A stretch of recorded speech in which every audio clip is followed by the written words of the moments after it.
자, 옴나모 바가와티 와수데와야. 옴나모 바가와티 와수데와야. 옴나모 바가와티 와수데와야. За, Шримад Бхагаватмын 1-р дуулын 3-р бүлгээ. За, 3-р бүлгийн 1-р шүлгээс эхэлж уншина. За, 3-р бүлэг маань ямар нэртэй байгаа вэ гэхээр Кришна бол тийм үү? Бүхий л одоо хувилгаатуудын их үндсээ гэдэг нэртэй ийм нэртэй бүлэг байгаа. Бүхий л хувилгаатууд буюу бүхий л аватар бай тээ.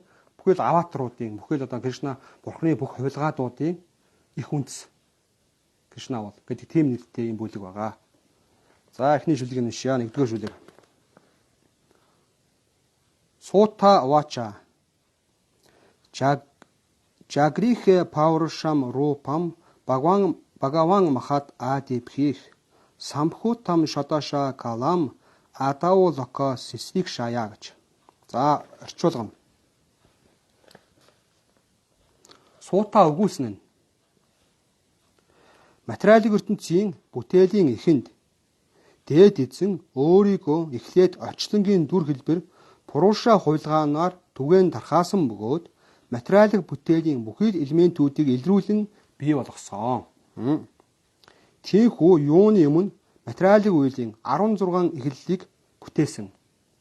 Энэ нь материалын орчлон бүтээх зорилготойгоор хийгдсэн үйл байсан юм а гэж. За, хаад уншээ. Сута өгүүлсэн нь материалын ертөнцийн бүтээлийн эхэнд дээд эзэн өөрийгөө эхлээд орчнонгийн дүр хэлбэр Пуруша хувилгаанаар түгээн тархаасан бөгөөд материалын бүтээлийн бүхий л элементүүдийг илрүүлэн бий болгосон. Тийхүү юуны өмнө материалын үеийн 16 эхлэлийг бүтээн бий болгосон. Энэ нь материалын орчлон бүтээх зорилготойгоор хийгдсэн зүйл байсан юм а гэж. За, ингээд бүтээл эхэлж штэ тий. Одоо материалын ертөнцийн бүтээл ингэж эхэлж байна. Яаж эхэлж байна гэхээр хамгийн эхлээд дээд эзэн өөрийгөө Пуруша гэдэг хувилгаанаар одоо хувилан одоо түгээн тархаасан гэж. Пуруша хувилгаан гэдэг нь юу вэ? Пуруша хувилгаан гэдэг нь одоо 3 Пуруша хувилгаан байгаа шүү дээ. Өөрөөр хэлбэл Махавишну. Махавишну гэдэг одоо учир шалтгааны талтай дээр одоо ингэ итжээдэг хамгийн одоо Бурхны хамгийн анхдагч хувилгаан Махавишну. Энэ 1-р хувилгаан Пуруша аватар. 2-дугаарх нь юу вэ? Одоо энэ Махавишнугийн биеэс одоо ингээд амьсгалынх нь одоо амьсгал гарах тоолонд нь шар үснийх нь сүвээр сүв болгоноос ингээд тийм одоо орчлонгууд үүсч яадаг. Жагат орчлонгууд. Тэр жагат гэдэг тэр орчлон дотор тий. Жагат гэдэг орчлон дотор одоо бидний амьдарч байгаа одоо бүх энэ сансар окторгоо наарсар энэ бүх одоо од гариг тий бүх гариг хэрэгсүүд тэр шар үсний нүхнээс үүссэн орчлон дотор оршиж яадаг. Тус бүр дээр нь нар сар оршиж яадаг. Тус бүр тэр гарсан тэр шар үсний нүхнээс гарсан орчлон болгонд тус бүрд нь нар байдаг, тус бүрд нь сар байдаг, тус бүрд нь үйтмэн гаригсууд байдаг. Мөн үү? Тэгэхээр орчлон тэр одоо үүссэн тэр орчлон болгонд дотор Гарбо Такашаи Вишну гэдэг тэр одоо Пуруша аватар байдаг. 2-дугаар Пуруша аватар. Гарбо Такашаи Вишну Пуруша аватар. Тэгээд тэр орчлон доторх тэр гаригууд дээр үе түн амьд амьтангуудыг дараа нь бий болгосон тийм. Энэ дээр дараа нь гарна л та. Тэр амьтан болгоны зүрхэнд Бурхан Гишро Такаша Вишну хэлбэрээр оршдог. Өөрөөр хэлбэл Параматма дүрээр оршин байдаг. Энийг бол 3 дахь одоо Пуруша аватар. За, юм байна. За, дараагийн шүлэг. 2-дугаар шүлэг. Ясям хаси шаянасya його нидрам митан матах напи храдам буджад асит Брахма Вишва Сриджам Батих. За, 2-дугаар шүлгийн орчуулгана. Пуруша хувилгаан нь орчлонгийн их усан дээр хэвтэн байдаг бөгөөд түүний хүйсэнд их нуурнаас бадамл явхаа цэцгийн иш ургасан гэж. Энэхүү ишний орой дээрх дэлбэнээс энэ орчлон дээрх бүхий л бүтээгчдийн эзэн Брахма мэндэлсэн бүлгөө гэж. За, ахаад унш.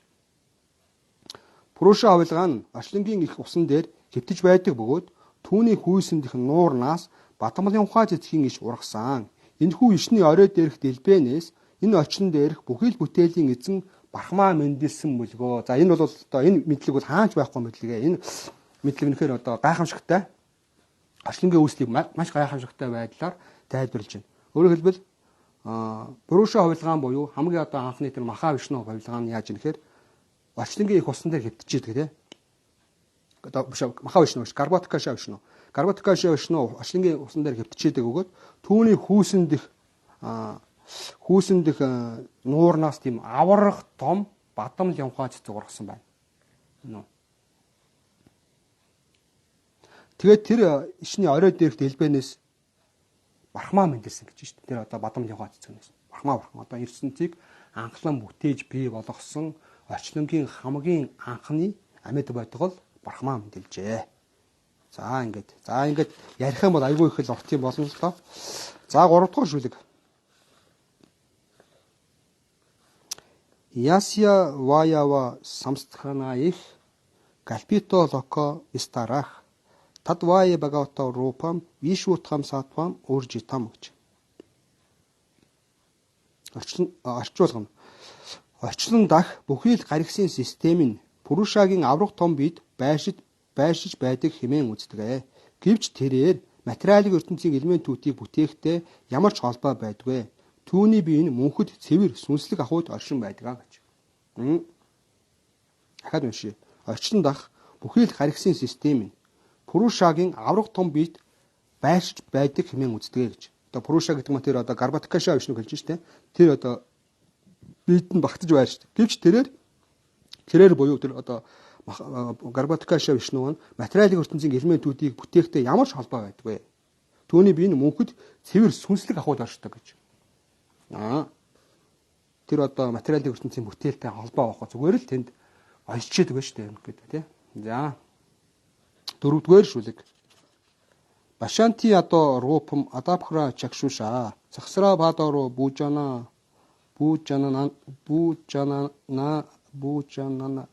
хутам сахсра муртха шарванакши насикам сахсра маули амбара кунда золасат гэж. Дахиад уншия. Башанти ато рупам адапхра чакшуша сахсра бадаро бужана хутам сахсра муртха шарванакши насикам сахсра маули амбара кунда золасат гэж. 4-р шүлгийн орчуулга. Өөрийн төгс төгөлдөр хараагаар чим ишрэлтнүүд нь мянган эгэл жирийн бус хөл, дашаа, гар, нүүр царай бүхий трансцендент дүр хэлбэрийг нь толдоо харж байдаг. Энэхүү бид мянган толгой, жих, нүд хөл байх үлгөө. Түүнийг мянган дуулах, цэцгэн ирэх, гэрэл цацарсан эмгэнүүд чимэн гой хажээ гэж байна. Одоо энэ 2-дугаар одоо Пуруша аватар гэлж штэ. Ийм одоо нэг Гарбатакаша вишну гэлээд штэ. Захад өөрийн төгс төгөлдөр хараагаар чим ширэлтнүүд нь мянган эгэл жирийн бустай хөл, дашаа, гар, нүүр гэд бүхэл трансцендент дүр хэлбэрийг нь толдоо харж байдаг. Энэхүү бид мянган толгой, жих, нүд хөл байх болгоо. Түүнийг мянган дуулах, цэцгэн ирэх, гэрэл цацарсан эмгэнүүд чимэн гоё доо гэж юм. За. 5-дугаар шүлэг. Итан нанаватаранам нитканам бичам авьям ясям шамшина срижаянте диватриян нарадаях гэж. За 5-дугаар шүлгээ орчуулгана. Энэхүү дүр хэлбэр нь буюу Пурушагийн 2-дугаар дүр хэлбэр нь орчин дээрх дээд эзний олон янзын хувилгаануудын их үндэс ба үл устдах үр юм аа. Энэ дүр хэлбэрийн хэсгээс олон янзын амьд байдгалууд бүтээгдэн бий болсон. Тэр амьд байдгалууд нь юу вэ гэхээр сахиусан тэнгэрүүд, хүмүүс гэх мэт гэж. Дахиад унш. Энэхүү дүр хэлбэр нь Пурушагийн 2-дугаар дүр хэлбэр нь энэ орчин дээрх дээд эзний олон янзын хувилгаануудын их үндэс ба үл устдах үр юм аа. Энэ үр тэ. Энэ дүр хэлбэрийн хэсгээс олон янзын амьд байдгалууд бүтээгдэн бий болсон. Тэдгээр нь жишээлбэл сахиусан тэнгэрүүд, хүмүүс гэх мэт. Кришна.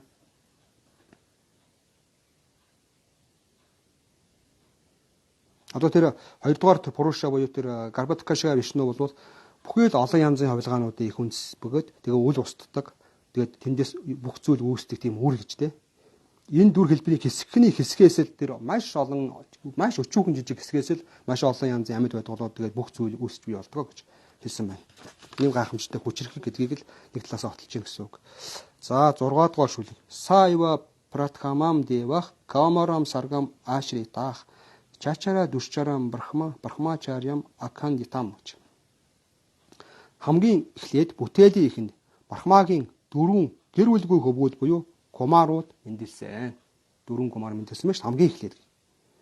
Тэд гэр бүлгүй сахилыг сахиж байсан бөгөөд туйлын үнийг танихын тулд хатуу чанга төвчл хатамжлуудыг хийж байсан билээ гэж. За кумарууд одоо хамгийн эхлээд бүтээгдсэн байна. Тэгээд тэр одоо нэг туйлын үнийг буюу бурхныг танихын тулд тэр одоо нэг брахмачари буюу тэр одоо гэр бүлгүй тэр төвчл хатамжлалыг хийжсэн гэж. За 7 дугаар шүлэг. Дивитиям ту баваясya расатала катам махим утхаришан упадатта ягишах сакурам вапух гэж. За 7 дугаар шүлгээр орчуулга нь бүхий л дахлаг өргөлөөр цэнгэгч дээд цэнгэл идэлэгч нь 2 дугаар дүр буюу бодон хайн дүрээр илрэн заларсан гэж. Газар дэлхийн сайн сайхны тулд тэрээр түүнийг орчлонгийн ёроол хэсгээс өргөн гаргаж ирсэн юм аа гэж. За бүхий л дахилга өргөлөөр цэнгэг дээд цэнгэл илэгч нь буюу те 2 дугаар дүр буюу бодон хайн дүрээр одоо варааха дүрээр илэрч заларсан. Одоо аватарууд ингээд дурдж эхэлж шít бурхны хувилгаатуудын те дээд бурхны одоо аватаруудыг одоо ингээд эхнээс нь хэлж эхэлж шít хамгийн эхлээд кумар тэгээд одоо вараха аватар ингэж. Тэгээд тэр газар дэлхийн сайн сайхны тулд тэрээр вараха аватар нь одоо газар дэлхийг орчлонгийн ёроол хэсгээс өргөн гаргаж ирсэн гэж. Түрүүн хэлсэн те Маха Вишнугийн биеэс одоо нөгөө шар усны нүхний сүгээс үе төмөн орчлонгууд үүсчихдээ те. Тэгээд тэр үе төмөн орчлонгийн одоо үүссэн нэг орчлон дотор манай дэлхий ингээд нэг гариг нь болоо тэр олон сая одоо гариг дотор нэг одоо гариг нь болоо ингээд оршиж байгаа те. Гэтэл тэр нөгөө манай гариг дэлхий маань нэг удаа энэ орчлонгийн одоо тэр яроолд байдаг карботака гэдэг усанд живжээ нэг удаа. Яагаад живсэн гэхээр нөгөө хоёр ихэр одоо асур байдаг шүү дээ. Хиринякшипо Хиринякша гэдэг. Хиринякша нэг удаа орчлонг одоо нөгөө манай дэлхийг ингээд мөрлөөд түлхсэн гэж байгаа юм л да. Тэгээд нөгөө тэнхлэгээс нь ингээд гаргаад тэгээд нөгөө тэнхлэгээс нь гарангуут далайн ус руу тэр карботака далайн ус руу жимээд тэгээд тэрийг аврах одоо амьд байдаг бол олтгоо болоод тэгэхээр бурхны дээд байдаг бол өөрөө залрах шаардлагатай болоод тэгээд вараха аватар буюу бодон хаан авраг бодон хаан дүрээр ирж залраад орчлонгийн ёроолд живсэн байсан дэлхийг өөрийнхөө соёон дээр өргөж гаргаж ирсэн юм дүүхт. Энд одоо вараха аватар нь бол 2 дугаар аватараа гэж гарч байна шүү дээ. За 8 дугаар шүлэг. Тритиям риши саргам вай диваршитвам опетиасах тантрам сатватам ачашта начкаримям карманам ятах гэж. За 8 дугаар шүлгээ орчуулга. Риши буюу арш нарын эрэнд бурхны бодгол 3 дахь хувилгаан дүрээрээ сахиусан тэнгэрүүдийн дундах их мэрэгэн диваршийн наратай дүрээр илрэн заларсан. Тэрээр чимширлийн үйлчлэлтэй холбоотой ашиг хонжооч бус үйлийг урамшуулан дэмждэг вэдийн тайлбаруудыг хоримтлуулан цуглуулсан гэж. Бас тийм эрен байдаг байна шүү дээ. Арш нарын буюу риши нарын. Риши гэдэг маань ой мэрэгд гэж очуулдаг шүү дээ. Одоо ойд ингээд гэр орноо орхиод ингээд ойд суугаад бясалгадаг тийм хүмүүсийг арш буюу одоо даяач нар гэдэг. Тэр арш нарын эрен гэж эрэнд бурхны бодгол 3 дахь хувилгаан дүрээрээ сахиусан тэнгэрүүдийн дунд их мэрэгэн нараати диварши нараати дүрээр илрэн заларсан. Тэрээр чимширлийн үйлчлэлтэй холбоотой ашиг хонжоож бос үйлдэлийг урамшуулан дэмждэг вэдийн тайлбаруудыг хоримтлуулан цуглуулсан гэж байна шүү дээ. Нарада мөний. Нарада мөнийг бас нэгсэндээ бурхны одоо хувилгаан аватар гэж үздэг байна шүү дээ. 3 дахь хувилгаан. За. Дараагийн шүлэг 9 дугаар шүлэг. Түри дарма кала сарге нара нараяна риши Бутват мо паша мо питам акарот тушчарам тапах. За орчуулгана. 4 дахь хувилгаан дүрээрээ дээд эзэн Дармын хааны эхнэрийн хүү Нара болон Нараяна хэмээх хоёр ихрийн дүрээр илрэн заларсан. Мэдрэхүүгээ хянан захирахын тулд тэрээр дуурайвал зохиоц хатуу чанга дэвчил хатамжллуудыг үйлдэж байсан юм а гэж. Нараяна бид нар бол сайн мэдэхгүй те. Гэхдээ энэ Нараяна яд гэхээр дарма буюу одоо те дармын хааны эхнэрийн хоёр ихэр хөө болж төрсөн гэж дөрөвдөх хувилгаан дүрээр. Бас бурхны хувилгаан аватар байгаа юм шүү дээ. Мэдрэхүүгээ хянж захирахын тулд тэд байж шүү дээ те. Дуурайвал зохиоц хатуу чанга дэвчил хатамжллуудыг хийж байсан гэж Нараяна гэдэг Нараяна гэдэг юм хоёр ихрийн дүрээр заларч исэн гэж шүү. За ингээд өнөөдрийн унших ингээд Шимал Бхагаватны шүлгүүд мань өндөрлж байна. Өнөөдрийн одоо уншсан бүлэг маань ямар нэртэй бүлэг байсан гэхээр одоо Шимал Бхагаватны 1-р дууллын те 3-р бүлэг. Кришна бүх аватаруудын бүх хувилгаадуудын их үндсээ гэдэг нэртэй юм бүлэг байсан. Одоо ингээд Кришнагийн одоо ингээд хувилгаануудыг бүгдийг нэг ерөнхий гол хувилгаануудыг энэ бүлэг дээр ингээд дурдах нь байна шүү дээ. Ийм одоо ингээд хувилгаанууд одоо илэрч заларч ийсэн одоо маш олон одоо галбын өмнө олон сая жилийн өмнө те илэрч заларч ийсэн гэдэг юм түүхүүдийг дурдж байна. Эхнээс нь хэлж шít хамгийн анхлын орчлон үүсгэхээс эхлээд тэгээд дараа нь ингээд бурхны хувилгаадууд ингэж ирж ийсэн гэдээ дурдж хэлж байна. А 1-2 дугаар бүлэг дээр бол юуг өгүүлсэн бэхээр 1-2 дугаар бүлэг дээр бол Шримад Бхагаватын магтаж дуусан тийм. Энэ Шримад Бхагаватыг уншина гэдэг бол сонсно гэдэг бол тавтан өгүүлнэ гэдэг бол хамгийн гайхамшиг шүү. Энэ Шримад Бхагаватан бол бүх одоо судар номуудын охманлан шүү гэж магтаж алдаршуулж бидний одоо урам зоригийг биднийг одоо сонсох тэр итгэл үнэмшлийг сонсох хүсэл сонирхлыг тийм анхаарал төвлөрөх тэр одоо боломжийг тийм нэмэгдүүлэхийн тулд эхлээд 1-2 дугаар бүлэгтээ Шримад Бхагаватан магтсан байна тийм. Үнэхээр чухал ном шүү. Анхаарч сонсоорой. Одоо анхаар сонсохгүй бол хайрын одоо хүний амьдрал чинь хайрын дэмий хоос өнгөрөн шүү гэж ингэж анхааруулж сануулсан. За тэгээд ингээд 2-3 дугаар бүлгээс одоо ингээд бурхны хувилгаадуудын талаар, бурхны одоо 6 наадам, лила, катха, одоо лила нарын талаар ингээд үйлч хэлж байна. Мөн үү? Хамгийн эхлээд Кришна бол одоо бүх аватар хувилгаадуудын их үндсийг айд хэлж байна. За ингээд одоо энэ бүлэг дээр одоо Кришнагийн ирж исэн тэр бүх хувилгаанууд том жижигээс авах гол хувилгаануудын тухай мэдээлэл гаргана. За баярлалаа. Ингээд өнөөдрийнхөө уншлагыг өндөрлөө. Тэгээд цаг гаргаж сонссон та бүхэндээ бүгдэнд нь баярлалаа. Харе Кришна. Дараагийнхаа Шримад Бхагаватны уншлагаар дараагийн пүрэв гарагт уулзлаа. Түр баяртай. Харе Кришна.